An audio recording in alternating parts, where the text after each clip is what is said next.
Hello मित्रों, नमस्कार। मैं डॉक्टर आरसी मौर्य। आज हम बात करेंगे रीनल फेल्योर के बारे में, जिसे आम भाषा में गुर्दे का फेल होना या गुर्दे का काम न करना कहा जाता है। क्या कारण है जब गुर्दे काम नहीं करते हैं? कैसे हम जानेंगे कि हमारा गुर्दा ठीक काम कर रहा है या नहीं कर रहा है? इसको सीकेडी या सीआरएफ भी कहते हैं। सीकेडी मतलब होता है क्रोनिक किडनी डिजीज़ और सीआरएफ क्रोनिक रीनल फेल्योर। तो सीआरएफ में खून कम क्यों हो जाता है, कैल्शियम की कमी शरीर में होने लगती है, बीपी क्यों बढ़ जाती है, शरीर में सूजन क्यों बढ़ जाता है, और इसका आयुर्वेदिक उपचार या समाधान क्या है, कैसे हम अपने गुर्दे को आयुर्वेद के द्वारा बचा सकते हैं, इस विषय में बात करेंगे। इस वीडियो में इंग्लिश और मेडिकल टर्मिनोलॉजी का ज़्यादा प्रयोग हुआ है। हम प्रयास करेंगे आपको आम भाषा में समझाने का। तो आइए देखते हैं क्रोनिक रीनल फेल्योर, सीआरएफ या सीकेडी के बारे में। इसके मुख्य कारण क्या हैं? Chronic glomerular nephritis. गुर्दे छोटे छोटे यूनिट से बनते हैं जिसे ग्लोमेरुलस कहते हैं। उसमें इन्फ्लेमेशन या सूजन आ जाती है, जिसकी वजह से आगे चलकर गुर्दे खराब होने लगते हैं। क्रोनिक पाइलोनेफ्राइटिस, गुर्दे में पस बनने लगता है इन्फेक्शन की वजह से, उसमें भी गुर्दे खराब होने लगते हैं। डायबिटिक नेफ्रोपैथी, शुगर की बीमारी में गुर्दे खराब होने लगते हैं, नेफ्रोपैथी डेवलप होती है, इसीलिए शुगर में कहा जाता है कि शुगर से गुर्दे खराब होने लगते हैं। ऑब्स्ट्रक्टिव यूरोपैथी और पॉलीसिस्टिक किडनी भी गुर्दे की खराबी में या इस तरह के लक्षण उत्पन्न करने में मुख्य कारण होते हैं। नॉर्मल किडनी फंक्शन, गुर्दे का जो मुख्य कार्य होता है वेस्ट रिमूवल, जो शरीर में नाइट्रोजनस वेस्ट बनते हैं यूरिया क्रिएटिनिन जैसे, उनको शरीर से बाहर निकालना, शरीर के ब्लड पीएच को कंट्रोल करना। जो ब्लड का एक एसिड बेस पीएच होता है, जिसे कहा जाता है ब्लड एसिडिक है या ब्लड बेसिक है, उसके पीएच को नियंत्रित करता है। इलेक्ट्रोलाइट बैलेंस करता है, शरीर में फ्लूइड और इलेक्ट्रोलाइट को गुर्दा बैलेंस करता है, यूरिन को पास आउट कराता है, और जो ज़रूरी इलेक्ट्रोलाइट्स हैं उनको पुनः रीअब्जॉर्प्शन करता है, और जो इलेक्ट्रोलाइट्स ज़्यादा हैं या जिनको बाहर निकालना है उसको यूरिन के माध्यम से बाहर निकाल कर इलेक्ट्रोलाइट बैलेंस करता है।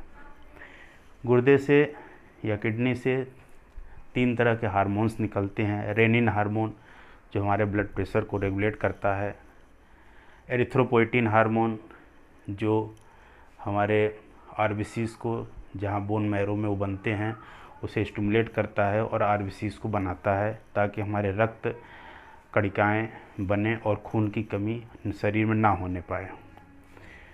तीसरा, विटामिन डी को बनाने के हार्मोन को सिक्रीट कराता है, जो कि हमारे आंतों से कैल्शियम रीअब्जॉर्प्शन को बढ़ाते हैं और शरीर में कैल्शियम की कमी की नहीं होने देते, उसकी आपूर्ति मेंटेन रखते हैं। हमारा गुर्दा खराब हो रहा है नहीं हो रहा है, इसको जानने के लिए लेबोरेटरी जो टेस्ट किया जाता है उसमें सीरम यूरिया, सीरम क्रिएटिनिन और जीएफआर टेस्ट होता है। जीएफआर यानी ग्लोमेरुलर फिल्ट्रेशन रेट। हमारा जो किडनी का यूनिट है ग्लोमेरुलस है, वो कितनी तेज़ या किस रेट से फिल्ट्रेशन कर रहा है यूरिन का, उसको इवेलुएट किया जाता है। नॉर्मल यूरिया जो ब्लड में होना चाहिए वो 20 से 40 मिलीग्राम पर 100 ml ऑफ ब्लड होना चाहिए। सीरम क्रिएटिनिन का मानक है 0.6 से 1.2 mg पर 100 ml, और जो ग्लोमेरुलर फिल्ट्रेशन रेट है वो 100 से 120 ml पर मिनट होता है। अगर ये फिल्ट्रेशन रेट कम होने लगे, यूरिया क्रिएटिनिन की मात्रा बढ़ने लगे, तो यह साफ इंडिकेशन है कि हमारे गुर्दे में कोई खराबी आ रही है और हमें सावधान हो जाना चाहिए। सीकेडी और सीआरएफ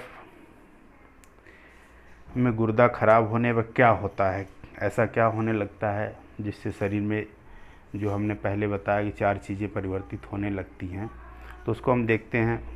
क्योंकि वेस्ट प्रोडक्ट का रिमूवल करता है। अगर गुर्दा ख़राब हो गया तो वेस्ट प्रोडक्ट का रिमूवल नहीं होने पाता, वो वेस्ट प्रोडक्ट इकट्ठा होने लगते हैं यूरिया के रूप में, और शरीर में या रक्त में यूरिया की मात्रा बढ़ने लगती है। अगर शरीर में यूरिया की मात्रा बढ़ने लगती है तो लेथार्जिक यानी थकान आने लगती है, एनोरेक्सिया होती है, भूख कम लगती है, नाउजिया यानी वोमिटिंग या मिचली जैसा महसूस होता है, कन्फ्यूजन होता है लेटर स्टेज में, कन्फ्यूजन, कन्वल्जन, और लास्ट में डेथ की संभावना होती है। यह बहुत लेटर कंडीशन है।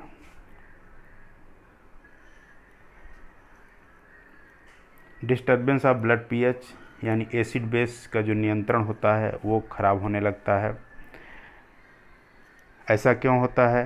क्योंकि हाइड्रोजन आयन का एक्सक्रीशन कम होने लगता है और ट्यूबुलर प्रोडक्शन ऑफ अमोनिया भी घट जाता है। अमोनिया जो फिल्ट्रेट होकर बाहर निकलना चाहिए वो ब्लड में रुकने लगता है।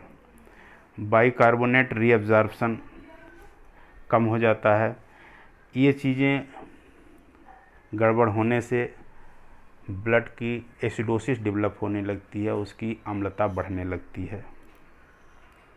Water electrolyte imbalance, sodium ion शरीर में ज़्यादा रुकने लगते हैं, उसकी अधिकता होने लगती है। रिटेंशन ऑफ वाटर यूरिन के माध्यम से जो एक्सेस वाटर है उसको बाहर जाना चाहिए वो भी रुकने लगता है, फ्लूइड रिटेंशन होने लगता है। इससे ब्लड प्रेशर बढ़ जाता है, यानी हम हाइपरटेंशन डेवलप होने लगता है। पोटेशियम आयन का एक्सक्रीशन होना चाहिए, लेकिन वो एक्सक्रीशन कम हो जाता है, reduce excretion of potassium ion, जिससे ब्लड में हाइपर कैलेमिया डेवलप होने लगती है, यानी पोटेशियम आयन की मात्रा बढ़ने लगती है और कार्डियक एरिथमिया डेवलप होती है, यानी हार्ट का हमारा जो एक रिदम है, जिसकी जो धड़कन है वह डिस्टर्ब होने लगती है।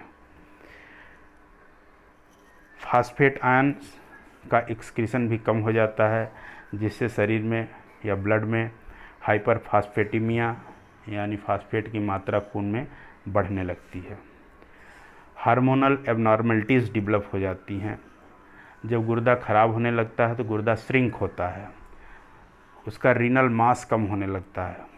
ऐसी अवस्था में जो एरिथ्रोपोइटिन हार्मोन गुर्दे से जो सिक्रीट होता है उसकी मात्रा भी कम हो जाती है। अगर एरिथ्रोपोइटिन की मात्रा कम हो जाती है तो बोन मैरो में आरबीसी बनने की मात्रा हो वो भी कम हो जाती है, क्योंकि स्टिमुलेशन कम होता है और आरबीसीज कम बनती हैं। इस तरह शरीर में एनीमिया यानी खून की कमी डेवलप होने लगती है। और इसीलिए गुर्दे के फेल होने वाले जो पेशेंट होते हैं या रीनल फेल्योर के जो पेशेंट होते हैं उसमें डॉक्टर्स एरिथ्रोपोइटिन के इंजेक्शन सबक्यूटेनियस लगाते हैं। सप्ताह में या 15 दिन पर या 1 महीने में वो इंजेक्शन लगाए जाते हैं, ताकि एरिथ्रोपोइटिन की मात्रा बनी रहे और खून की कमी ना होने पाए। अगला स्टेप है रिटेंशन ऑफ फॉस्फेट। फॉस्फेट का रिटेंशन होने से हाइपोकैलेमिया डेवलप होती है, खून में कैल्शियम की कमी होने लगती है। सेकेंडरी हाइपर पैराथाइडिज्म डेवलप होने लगता है, पैराथाइड ग्लैंड स्टिमुलेट हो जाती है। और दूसरी तरफ रीनल मास कम होने की वजह से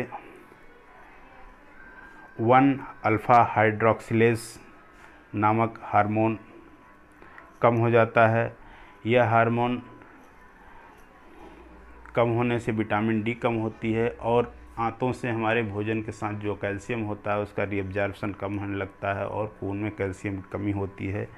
इस वजह से इसको रीनल ऑस्टियोडिस्ट्रॉफी कहते हैं। हड्डियां कमज़ोर होने लगती हैं, गलने लगती हैं और शरीर में कैल्शियम की कमी डेवलप हो जाती है। अधिकांश ये कहा जाता है कि हाइपरटेंशन रीनल फेल्योर का कारण बनता है। मित्रों, रीनल फेल्योर भी हाइपरटेंशन का कारण बनता है, दोनों एक दूसरे के पूरक हैं। गुर्दा अगर फेल होता है तो सोडियम और फ्लूइड का रिटेंशन होने से भी हाइपरटेंशन डेवलप होता है, और हाइपरटेंशन होने से ब्लड प्रेशर ज़्यादा होने से भी गुर्दे ख़राब होने लगते हैं। इसलिए दोनों एक दूसरे के पूरक हैं और गुर्दे की खराबी पैदा होने लगती है। आयुर्वेदिक ट्रीटमेंट, आयुर्वेदिक उपचार अगर हम सावधान हैं, गुर्दे की खराबी जैसी शुरू होती है, हमारा यूरिया, क्रेटिनिन और जीएफआर डिस्टर्ब होने लगे, हमें तुरंत इन दवाइयों का प्रयोग करने चाहिए। ये दवाइयाँ भस्मों से रहित हैं, शुद्ध हर्बल जड़ी बूटियों से बनाई गई हैं। हर मेडिकल स्टोर्स, आयुर्वेदिक स्टोर्स पर आसानी से मिल जाती हैं। इसका प्रयोग करने से हमें काफ़ी लाभ होगा। और अगर लेटर स्थिति में या बाद में हमें ज्ञान होता है कि हमारा गुर्दा ख़राब हो गया है, तो जो भी ट्रीटमेंट चल रहा है उसको चलने दें। साथ में एक घंटे 2 घंटे के अंतर पर इन दवाइयों का सेवन करें, कोई नुकसान नहीं होगा और आपको लाभ ही होगा। आपकी गुर्दे की क्रियाविधि में निश्चित रूप से सुधार आता है और काफ़ी अच्छा लाभ होता है। पुनर्नवाष्टक घनबटी 2 गोली सुबह शाम, गोछुरादि गुग्गुल 2 गोली सुबह शाम, और पुनर्नवाष्टक काढ़ा 50 ml बराबर जल में मिलाकर सुबह शाम प्रयोग करने से अच्छा लाभ होता है। Thank you for watching my channel Ayurveda Arogyam. Please like, subscribe